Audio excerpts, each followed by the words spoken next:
Tasks are collective, thoughts are not. There is a name for collective thoughts. There is an incident, something happened to me. The actors' strike. Now, I'm a union fellow, but the SAG strike didn't work for me because the union is, in fact, a caste system. Very, very rich people could strike easily in solidarity between projects. I don't have any problem with these people. They were doing what they understood to be the good thing. I have no complaint. But the union allowed many abuses of professional standards in my particular case, wrote them into stone. If we go by the precept, which I think is a very good one, equal pay for equal work, let's call it the same pay for the same role. As I was from Atlanta, I was paid, for example, 1/3 for the same role, the same gig in a long-running TV show.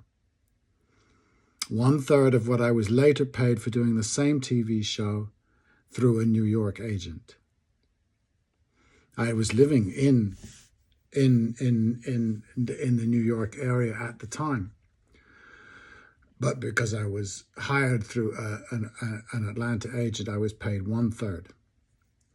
If I worked in New Orleans from Atlanta, which I often did over a decade, I drove to the city while players playing an equivalent role were flown from New York or LA. There were different hotels. Very silly stuff like actors were on the clock when they were picked up at the hotel. These are the LA actors. I was on the clock when I got to set. These little slight caste divisions. Collective thinking is cozy, but it leaves us where we are. It leaves us insane, truly vile. The definition of insane has become a person thinking and acting outside the box, or not, let's say, needing to think or act within it. We have laws and definitions of felonies committed by individuals, but the death count is minuscule compared to the collective destructions. The obedient soldier taking orders has committed far, far much more murder than the individual. The bomber over Hiroshima. We don't blame him, that's fine, but we falter if we cannot find the individual responsible. The incident gets smothered in a fog, which is fair, I think, because it is us. We did it. That's what we need to be able to confess. We are a nation of laws, which means a nation of crimes.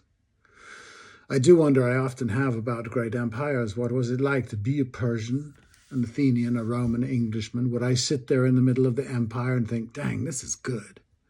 This empire stuff is amazing. You got your Caesar there, your Cyrus here, your Alexander, your Socrates, your Aristotle. Well, the last two were actually thorns in the sides of power. It does get a little thin later on, it is true. But you'd still say you've got your Euripides, your Archimedes, your Galen, your Galileo, and now in the greatest empire ever, the richest, the most powerful, you got your what? Your who? Your Lincoln, your Jefferson, your Franklin, your Kennedy. I hope and I believe for all of them, from the way they spoke, this truly was a remarkable place to live. But that was them. As Yuval Harari said, history is what the 1% lived while 99% were working the fields. All long enough ago to make gods of. Up there with Euclid, Sophocles. I know they try, the grinning historians insist. Was Plutarch that gullible? Thucydides, Herodotus, as creepy as Farid Zakaria? Yikes. It was a question in every election of my lifetime. This was the question. You live in the greatest, richest nation in history. How does it feel? Well, my health insurance is bankrupting me. I can't live in a certain community because of my race. There are no jobs. The school system is a catastrophe.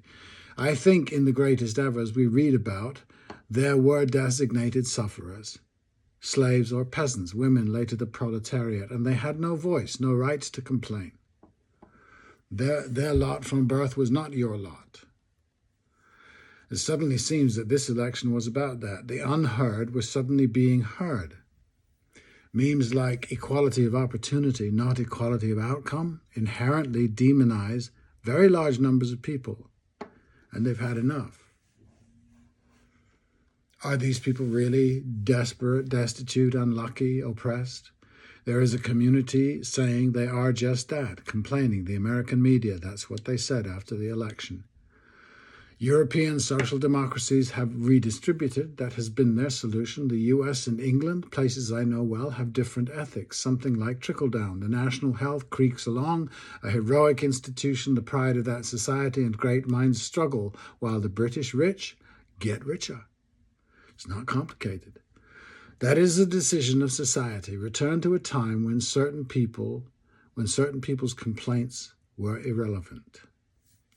This seems to be age-old. Jesus was probably speaking to it. The meek shall inherit, right up through the UAW.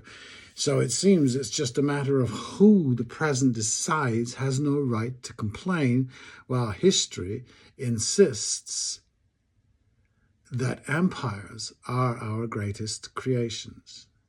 The empire will tell us, have forever told us, that the crimes of colonialism, for instance, and conquest are not like those of resistance. We have agreed what Hamas did on October the 7th was criminal compared to 80 years of apartheid. Or in fact, hundreds of years of apartheid, because that's simply an extension of the American experiment.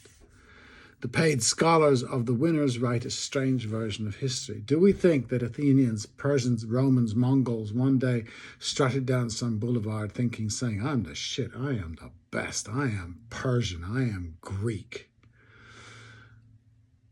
They'd all be in rich togas, let me tell you.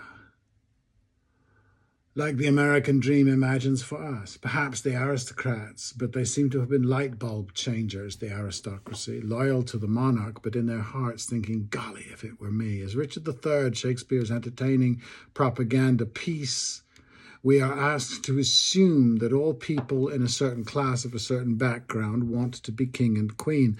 And as the U.S. Declaration of Independence sought to liberate larger numbers of people, presumably this motivation spread.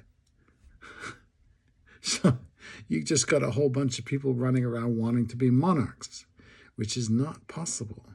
It's called the professional management class. In most societies before the 20th century, being one of the gentry was the only shot you had at a decent life, lifespan beyond the age of 25. But nowadays, one runs into plumbers who are doing great. There's another group on the bottom, but a larger chunk of people are doing well, or doing middling well, than ever before in history. 14th century Brits did not think healthcare was a human right. There wasn't any healthcare. Now there is healthcare. It can become a right. In tribal societies, more egalitarian, the medicine man or woman visited everyone. In small groups, everyone was valuable. There was even a strong tens of thousands year old tradition of hospitality, welcoming strangers. Golly! The city-state might be renowned for its kindness to strangers, to refugees, gasp again, before they were mythologized as rapists and killers. So I wonder, while I am told how great this civilization is, and how even greater my corner of it is, why we don't feel that or express it. It seems we hate strangers, those not of our team. Somebody asked, many people have, why no one is discussing the Harris presidential loss as racist and misogynist. Well, they are. Since I live in a racist, misogynist country, yes, oh, fine, absolutely. And if her other qualities, her values, were so contrary to mine, should I still vote for Team Black Woman? I think this would have been a racist, misogynist decision. She refused to distinguish herself from the white man who hired her. Had she'd have my vote. There's a choice. Either this particular myself voted for someone else because I disagreed with her values, or I am a racist misogynist. It was the former. Either way, in your mind, I am not on your team. By this reasoning, there will come a Thatcher. Beware. And it's not her fault. The society is misogynist and racist. Her values are not mine. I have discovered that's fine. I have biker values. I have the values of the Iceni, of Boudica, of Braveheart, Sikari, Crazy Horse, Sitting Bull, all accused of terrorism. I have punk values. I have rocker values, gang values. I don't belong to any chapter of any of these entities. I have no team, but I love teams. I respect teams. When I make a play or shoot a film, I'm not on that. I am on that team. I feel all teamy. So it looks like a team thing. I often wonder why US candidates are always plugging the empire. USA, USA, as if we just stick together where there is no together, all will be well. I don't know when this happened. I know it was alive and throbbing in World War I when young men took tons of machine gun fire for the team, a generation or two before the ranks in Vietnam were full of the poor. College meant deferment. I think I'm getting closer to why. Greatest is a very important nom de guerre here, and I wonder if the Athenian or Pericles walking down to the Agora to cast his potsherd actually thought how sweet it is to an Athenian be, or was he thinking of dinner or his horse's chance at the next games, Clytemnestra's plight in the Oresteia, whether his vote would sway the nasty tide of sympathy in the Agora for the slave or foreigner. Apparently, according to CNN, etc., saying America is a mess right now can only be done by Trump, Bernie, and the BLM. They each have a different version of why it is a mess, but they do say it. If a Democrat says it, it is only to point out whose fault it is, which is not theirs. Their role is by default cheerleader. Are Trump supporters' grievances misplaced? Well, I might think so. I don't know. But they don't think so. And democracy requires that I imagine I can change their views, persuade them. It really does. Not ban them. When Kamala stopped laughing and talked about the State of the Union, I thought she was insane.